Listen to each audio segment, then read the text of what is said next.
Your child has an IEP. Does that mean you cannot homeschool? Not even close. Today, I'm talking with Elyse Sheeler. She's a speech language pathologist, a special needs advocate, a homeschool coach, and the host of the Speaking Life into Motherhood podcast. Today, we're talking about IEPs, speech delay, ADHD, sensory needs, why more parents are capable of helping their children than they think. If you've ever wondered, can I really homeschool my child?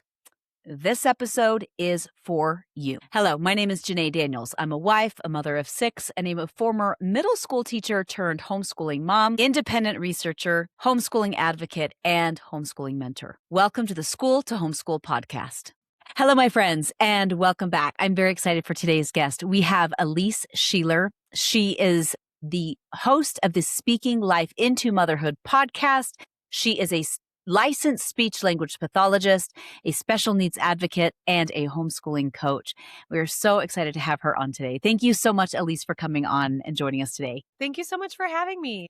So let's start at the beginning because I want to know about your homeschooling journey. How did you get into homeschooling in the first place? And then we're going to get into talking about speech language pathology and all the other fun stuff. So, I am an SLP.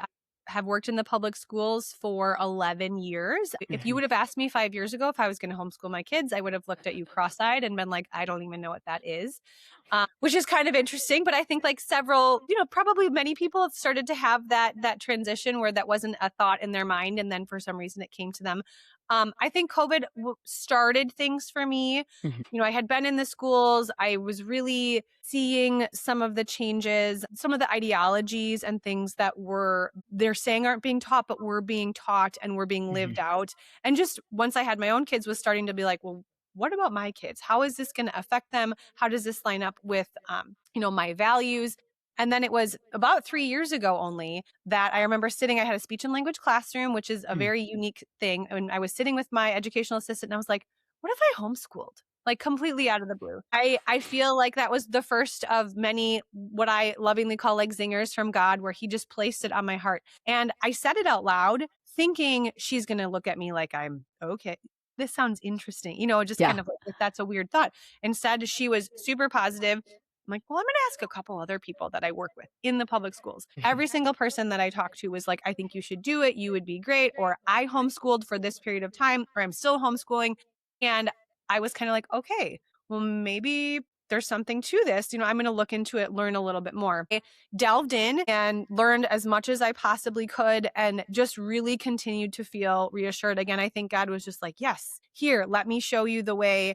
And I knew, though, that I wasn't going to be able to just leave cold turkey. My husband and I, we had dual income. I have been working in the schools for a long time. I had a really nice income, and I wasn't just going to be able to leave that without having kind of something in mind. So I started my private practice that year afterwards. I had gotten everything kind of in place and different year in my classroom. And I was actually feeling very comfortable. And I was talking to my assistant. I was like, this is really nice. Like, why would I give this up? Like homeschooling, having a business, this sounds hard. I don't know if I want to do that. And that week I got the email that they were closing my classroom. So again, God was just like, nope, you're trying to go the wrong way. I'm not going to direct you.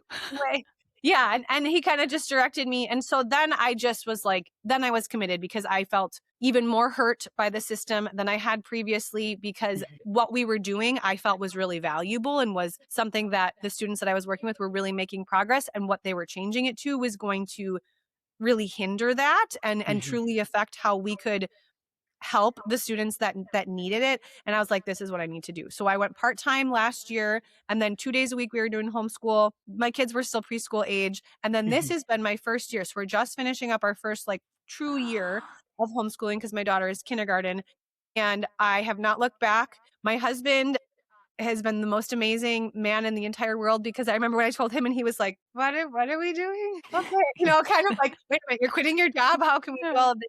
And now I think he sees the benefit. Like our kids are just learning so much. We are so much more relaxed as a household because we don't have two really stressed out parents all the time. Now we just have one. We're working on his job, but it's such a freeing experience. And now I get to, with my private practice, actually, not that I wasn't benefiting people before, but I truly feel like I'm living up to my full God-given potential and how I can support other families. And we just love it. We absolutely love it. So, because in the school system, there's some perimeters that you have to work within as far as what you can and can't do with speech language pathology. Is that correct? Yes, absolutely. How did that change when you started having a private practice, or did it Well, change at all? oh, a lot. Yes. So and every state has different criteria as far as what is considered qualifying for a speech and language impairment and or who qualifies for speech therapy services, depending on if they have another area of need.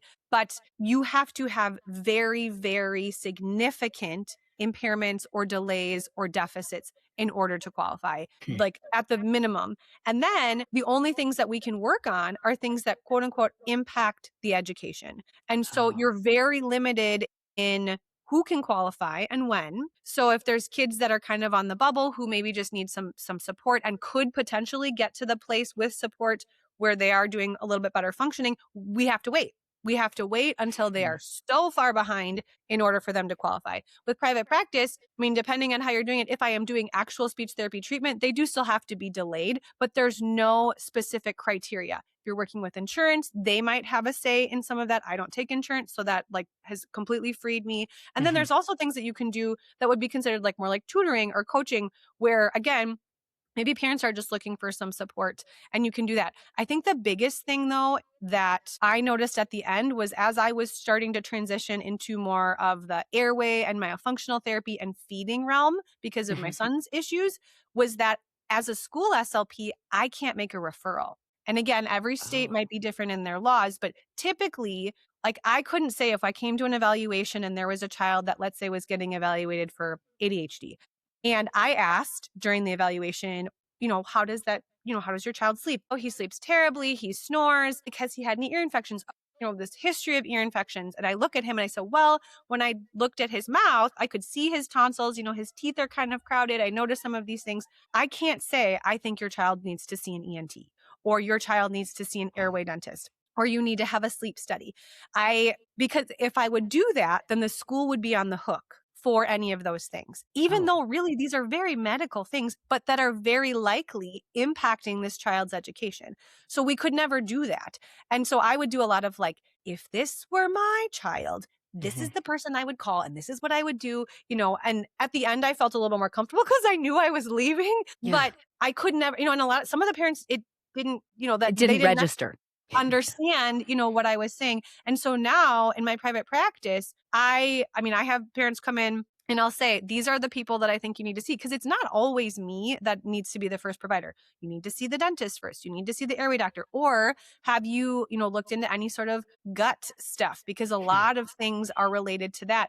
And we can't do that in the schools. We're it's like you have the blinders on and we can only address those symptoms, but it's the same thing as like in the medical. Okay, well, somebody has eczema. As a speech therapist, if eczema is what I'm treating, I only put the steroid cream on. I can't do anything that actually addresses the issue. Like, have you looked at your gut? Or how are you sleeping? Are you allergic to anything? Those types of things. It's very surface level. And I don't want to take away from anything because I feel like what I was doing was helpful, but now I am able to help to the full potential, if that makes sense. Yeah. Well, because it sounds like in school they would allow you to put Band-Aids on the issue without treating the actual wound or Yes. stopping, okay, you can stop the bleeding, put a Band-Aid on it, but that doesn't get to the root of what's causing the bleeding. There's a nail in the arm. You can't take the nail out of the arm, right? Not allowed to take the nail out of the arm. I can put a Band-Aid on it. I can stop the bleeding, kind of. I mean, is that pretty Yeah, well, and accurate? I think the other part of it too is, and again, it's very systemic, right? And it comes from a lot of times the district will blame the state, and then the state blames the Department of Education, and they'll be like, well, according to all the powers that be, we have to provide the most inclusive environment possible. So even if a child was getting pulled out of their classroom for speech therapy 2 times a week for 20 minutes, that was considered more restrictive than if a child who had a lot of needs, who had a special education teacher in the classroom supporting them, that would be considered bad, right? Because they're being taken out of the classroom. Whereas most parents are like, wait a minute, you're going to give me one-on-one or small group with my child? That sounds amazing. They're going to get what they need. Right. The system says that is a bad thing. And so that is really hard too. And many districts are moving towards full inclusion, which if you think about it, like I know I think about it for myself, I get overwhelmed pretty easily, especially if I shouldn't say that. I don't get overwhelmed pretty easily, but if I do, it's because there's a lot of things like happening sound wise, auditorily. So I'm sure you do too when you've got, a Mhm. lot of kids that you're homeschooling. We need to take a little break, right? And pull ourselves away from that noise. There are many kids that need those breaks, and the teachers know that, and our parents are often fighting for it, but the system says, no, we just need to be able to give them what they need in their sensory system in the classroom. Even though, like, as an adult, you might walk in and be like, yeah, my sensory system this Yeah, is it's so hard. overloaded right now. Yeah. And so it's just really hard to be able to provide everything that those kids need because of the parameters that are set by the system. And again, I don't know, like, how do you fix the system? I mean, I think at this point, I tried and I felt like I couldn't. And so I had to pull myself back from that because I knew the other part of it is for my kids is that they have their own needs and different things, but like they would probably always be in a regular ed environment for the most part. And then what about those kids Yeah. who are then having, to deal with behaviors, and kids who are really having a hard time because they're not being allowed to take a sensory break. They must take it in the classroom. What about the regular ed kids? And then you've got a teacher who has 30 kids and Mhm. is just trying to make sure everybody, leaves without more bleeding. And Right. so Right. it's just it's a hard situation. I love the teachers that I work with. I would never want to like bash, them, but I just feel like if you are on the cusp, right? If you're a parent who's looking at school to homeschool, really trying to put it into perspective of like what some of these classrooms look like and how you can have a different viewpoint on that, or a different presentation of what you could offer your child and how positive that can be, and that you can actually do it. Well, and I think you bring up a couple interesting points. Number one, the system is up here, like, and they have no idea really what's going on in the classroom. And there's all this red tape. And I actually once heard somebody who had worked as clerk for the Supreme Court judges, and they're like, if people knew how many laws that they were breaking every day, because there's so many laws, that they would be dumbfounded, because we've made it impossible to make the changes that we need, that are small changes, because of all of the red tape and the bureaucracy and everything. And I see that in the system, and people have asked me the same, well, why aren't you trying to change it within the system? Because it's not changeable. Because Yeah. I can't adjust all the bureaucracy and the red tape up here that's affecting everything down below. But then you also bring up that there's 30 kids in a class and one teacher who has to be aware of everything and all the accommodations and all of the things, and their hands are equally as tied as, anyway. So I think you're right. And it's not changeable. So we can pull our kids, right? I think the other thing too, like especially like in my realm of what I think about is I think about the kids that I supported who Mhm. had IEPs, and the parents that I talk to are so convinced that they couldn't possibly pull their kid because they have an IEP.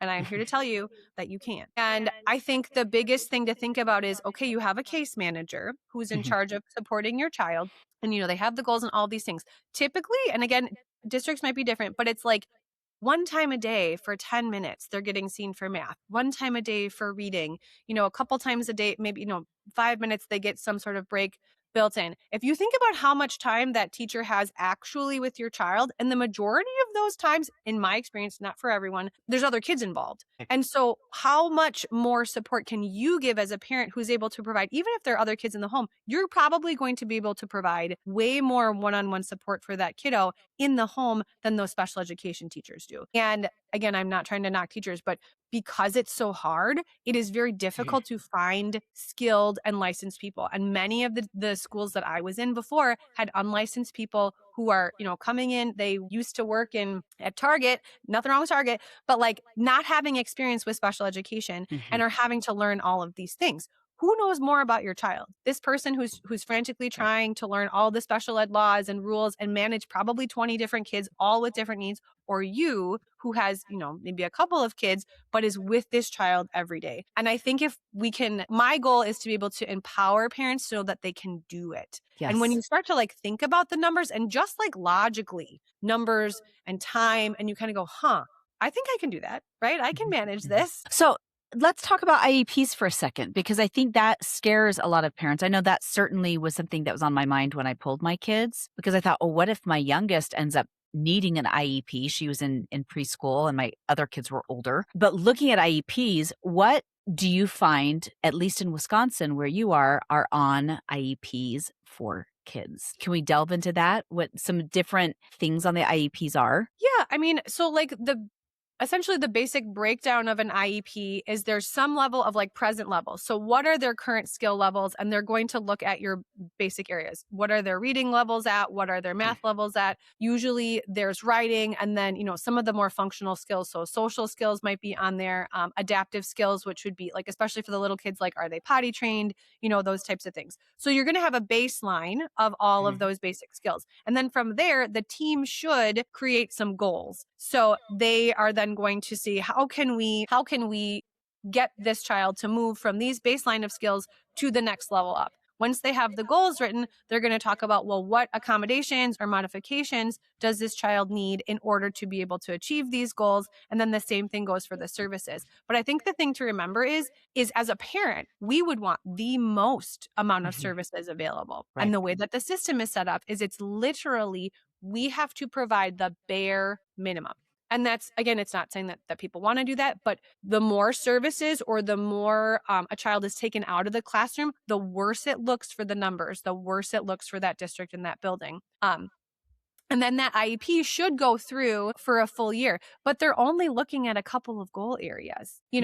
So that's a few things. And then if they have other areas, so like for me, they would have speech and language goals, which would be more specific, or maybe possibly occupational therapy or physical therapy goals, or, any of those other things. But it's really kind of basic. And when I work with families and with what I am doing now with my group coaching is I'm like, you can take that. If you have an IEP, you can take that and create your own.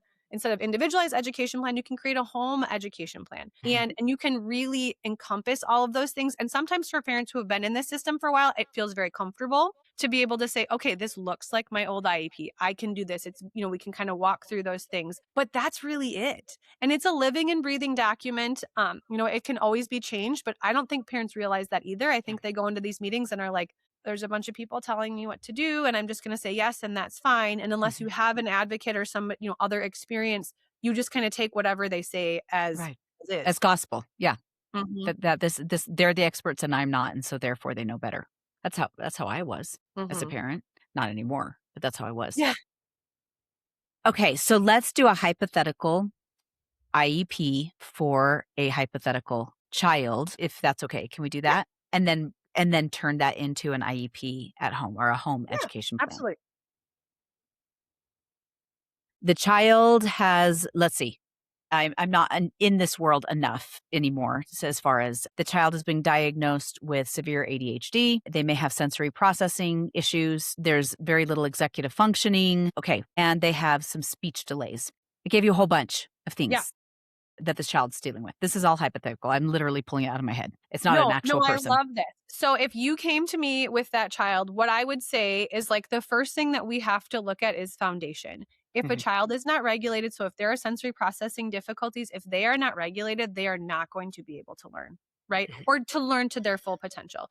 And so what I always tell families is we can take all of this information from the IEP, but we really need to kind of go backwards because oftentimes in the schools, they're just constantly trying to push forwards and maybe not addressing some of those things. And especially things like sensory and occupational therapy kind of get brushed off to the side. Yeah.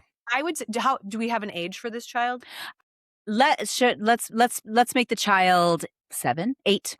How does that sound? Yeah, no, that sounds good. Or do we do an older child? Let's do an 8-year-old. Okay, we're going with 8. We'll go with 8. So I'm still saying with what I was saying before is I think the first thing we have to do is look at sensory. So if you are going to pull that child, what occupational therapy services or sensory services are they already receiving? What have you done as far as an evaluation goes? When I talk to parents, I say, you can do this, but you don't have to do it alone. And it's really important to think about building your team or whoever those supports are as you are, pulling from school to homeschool. So that would probably be my first thing would be, do they have an occupational therapist that they're already seeing and working with and have it start there? Because once you can have those good foundational skills, whether it's a sensory diet or just even getting some tips and tricks. We have, my kids are sensory seekers. And so we have learned different things that help regulate and different things that kind of rile up. And so starting with that, because if your kid is constantly dysregulated and you're trying to be like, sit down and do this work, or let's do this project, or let's read this book, you're not going to get anywhere. So focusing on that foundation first, I would say. The Which next foundation. and Sorry, they would get an evaluation, like would they start at the pediatrician? Where would they go first? Yes. So, I think it depends. Again, if you feel like you've got enough information with the school-based, you may not need to add anything else. You're not necessarily going to get any more services. Different states are different in their rules. That is not something that would happen in Wisconsin. So you could look into that. However, just like with speech, occupational therapy and physical therapy are very limited in their scope. And a lot of times they're not even doing a whole lot of sensory in the school setting. So that's the other part too, is like, if you're pulling your child and you're so worried, well, they're not going to get speech anymore, they're not going to get OT. It's like, again, not that I'm docking the people that are in the schools, but we're only allowed to work here when really our scope of practice is here, and all of the ways that we can support are much bigger. So getting some private therapy, even if it's just an initial evaluation, is going to be super helpful. And I would say the same thing for speech. Again, it probably depends on the severity and the significance of the communication difficulty, but you need foundational skills. There's there's a lot of research that shows, it's okay to wait on some of the academic things. They can learn it later. That's not necessarily true for some of those foundational skills, such as sensory regulation, integrative reflexes, and communication. You need those foundational things to be able to move forward and be ready to learn and, learn some of those other functional things later on. And so focusing on that, and I have had a couple parents where I'm like, we're not going to worry about any academics. Yeah. We need to look at what is the biggest challenge for you throughout your day. Is it that they are so dysregulated before bedtime? Is it that they're having meltdowns because they're not able to communicate? We're going to focus in on those two things. And we can create, just like in an IEP, we can create a very simplified goal with some steps and some objectives, and then using the strategies and accommodations we might get from an occupational therapist. So an example would be, Bobby is going to, and again, you don't have to write them out like an IEP, but for this example, we will. Bobby is going to be regulated or need 2 or less prompts to go to bed 2 out of 7 nights, this month. Start with that. And then you go, okay, what can I do to make that happen? Well, I know that Bobby really needs some deep pressure input to help regulate his body. So we're going to start with that. We're going to start a routine with that. I also know that he has a really hard time because he's so tired at the end of the day telling us what he needs. So we're going to use some things from the speech therapist that are communication boards at night so that he can tell us what he needs, or some visuals where we can move. Okay, we brushed our teeth. We're going to move that over to done. We're going to go next to get our pajamas on. We move that over to done. And then we go a month later and we go, hey, how's bedtime going? It's better. You as a parent can go, wow, I did that. We worked through this goal. And of course, it's never going to be perfect, but did we at least reach it? 2 out of 7 days is something that is doable. And then you work on the next thing. So then it would be more of that. Is there another time that he's dysregulated? Let's work on that. And once you can get through, honestly, like I would say a couple months of just working on those foundational things, working with your team to get some regulation and rhythms into the day, then you can start working on the academics. I think as parents, everybody wants to just rush to the academics right away. And we forget that they're not going to be able to absorb it and learn it and comprehend it if their bodies are in fight or flight all the time, if they are not able to functionally communicate. And then the other thing too that I do talk to parents about, which I don't have as much control over, is looking at things like functionally. Have you looked at food allergies? Have you looked at what does the gut look like, and talking to a functional provider, because a lot of times those things help. And then the last piece is that I also talk about is airway. So how are they sleeping? Do they mouth breathe? What do their teeth look like? And so there might be some additional more like medical referrals that we need to make initially. But again, none of that's academics, right?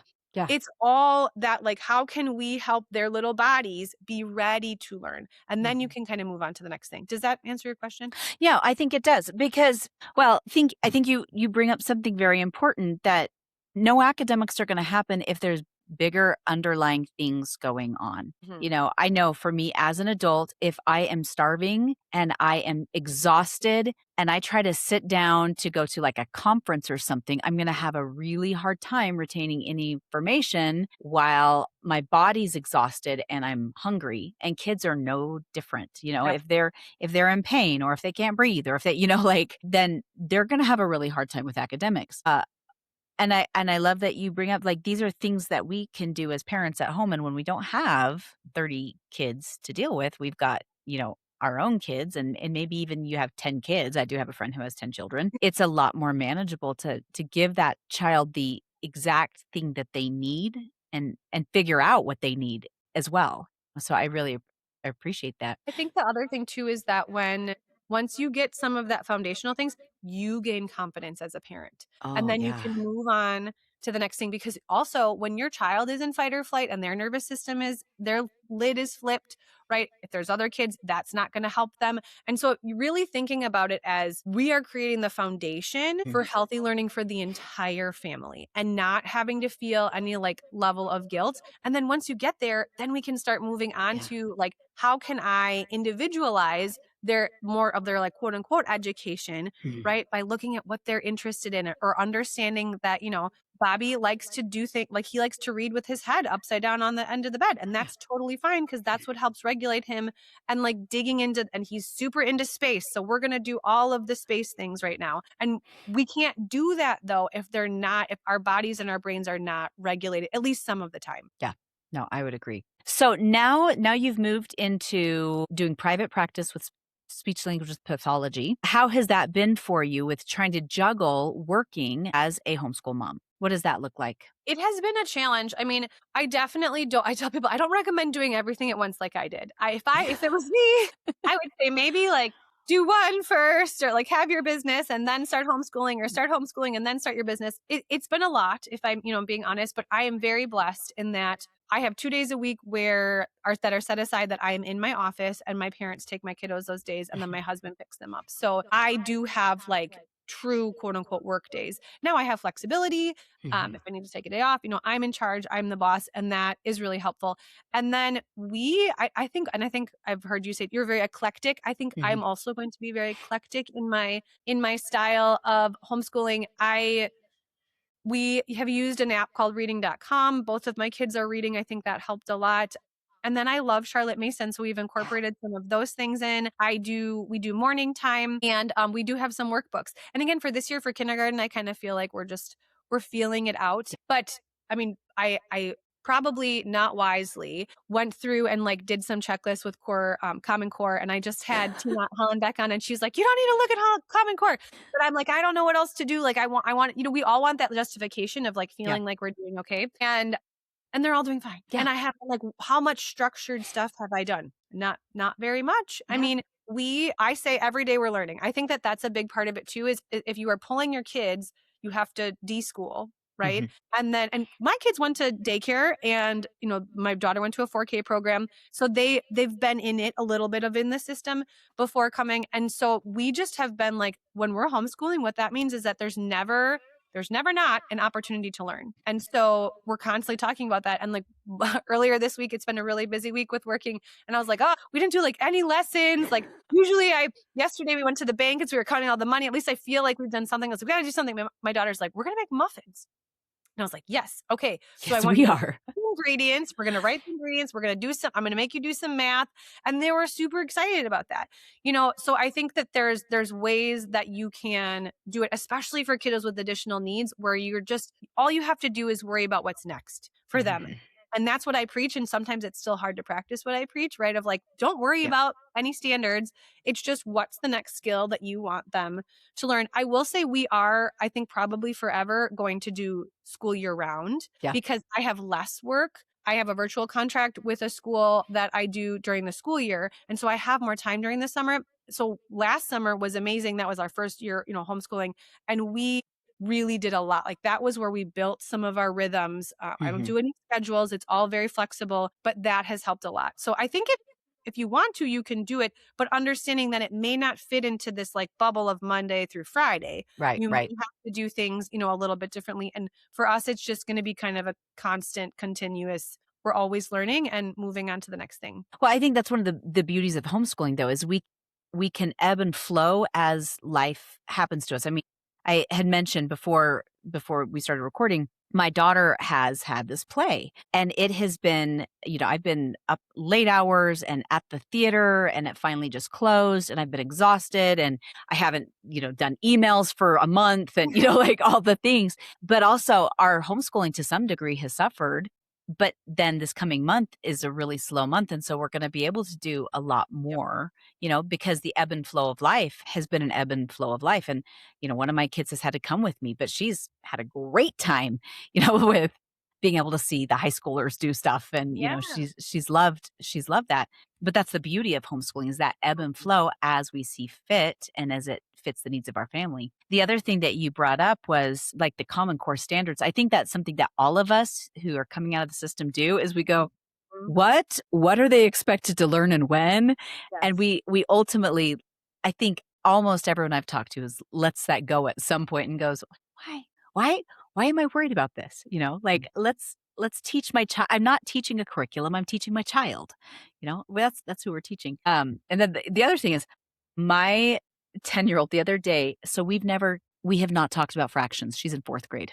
We've not done fractions. I do use I use vintage curricula now for her, but we've not gone over fractions yet. And the other day we were cooking, because we cook a lot, and she's like, "Oh, Mom, all of the measuring cups are in the dishwasher except for a half a cup. And this calls for a fourth of a cup.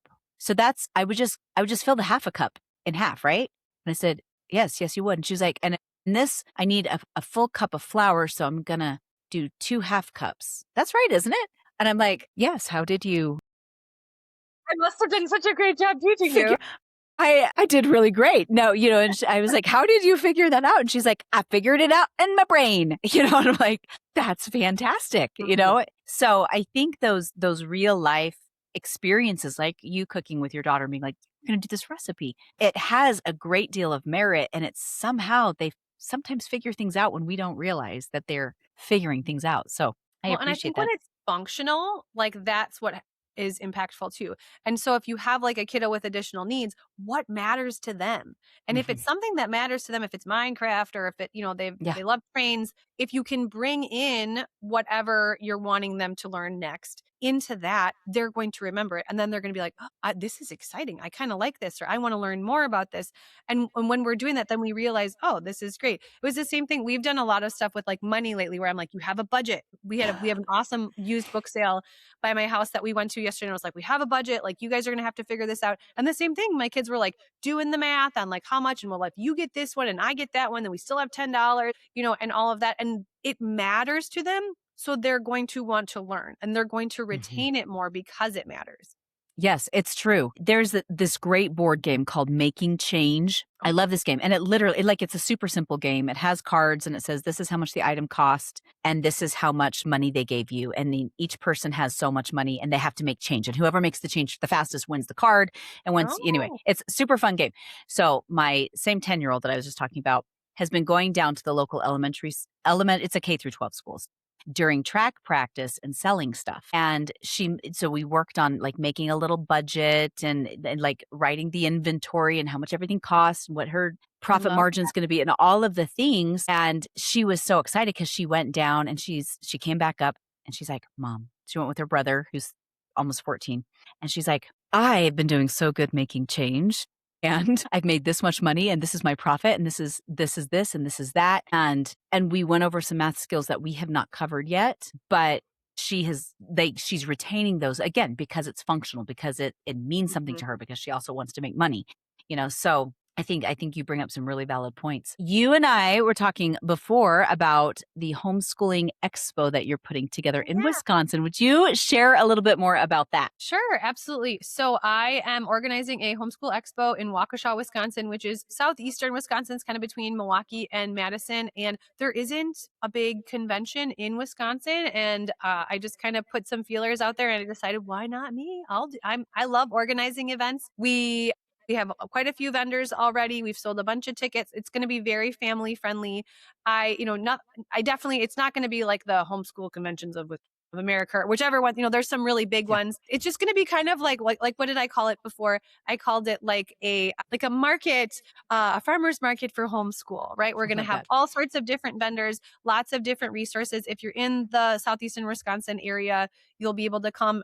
Resources, especially, this is something that's on my heart for kiddos that have additional needs. Because again, it is possible to homeschool. It's just you might need some additional supports. And so there's going to be lots of different agencies and resources there, food, all sorts of good stuff. I love that. Okay. And then let's talk about speaking life into motherhood as well, because you are a podcast host on top of all of the things that you're already doing. Tell us about speaking life into motherhood. Yeah. So speaking life into motherhood came about kind of around the same time as I was feeling like I needed to start my private practice. Kind of got a zinger from God. And I remember being in the shower and it being like, you need to start a podcast for Christian moms of kids with additional needs. And I was like, God, you got the wrong girl. I don't know anything about podcasting. And I waited almost probably a year before it was like so heavy on my heart that I was like, okay, I just need to jump in and do this. And I just finished up a year and it has been so amazing. I really feel like it's a ministry and I'm diving in more into like, how can I support Christian moms in child development? So if you're looking for ways to support your kiddo, again, I've had many people on that talk about like gut health and nutrition and speech and language and feeding and communication, while also feeling whole and renewed spiritually. So that's kind of the goal. This year has just been so amazing in that I've brought on a lot of guests like yourself. And it's just been so like such a blessing for me. I think, it's sometimes when you step out in faith and you're like, I don't know why I'm doing this. I have gained so much from it. But my goal for it is to just really bless those mamas who are looking for something more. The reason I started it is that I felt like when my son was having, and I felt like it's what happened, when my son was having difficulty, a lot of providers just dismissed me.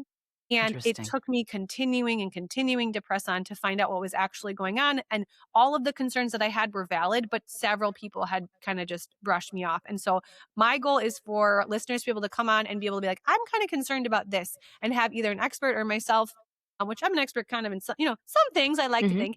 Yeah. Provide some insight and advice. And again, hopefully encouragement that they can advocate for their kiddo. They can ask more questions. They do have the ability and right to pull their kid if they want to, whether it's from that pediatrician or from that school. God has given us that mama heart, that gut instinct, that gut feeling. And I just hope to be able to encourage moms to follow that and see where he's leading them. I love that. Okay, last question. Actually, there's two questions. The second to last question is, what is something that I have not asked you that you wish I would have asked you? I don't know. I feel like you asked a lot of really good questions.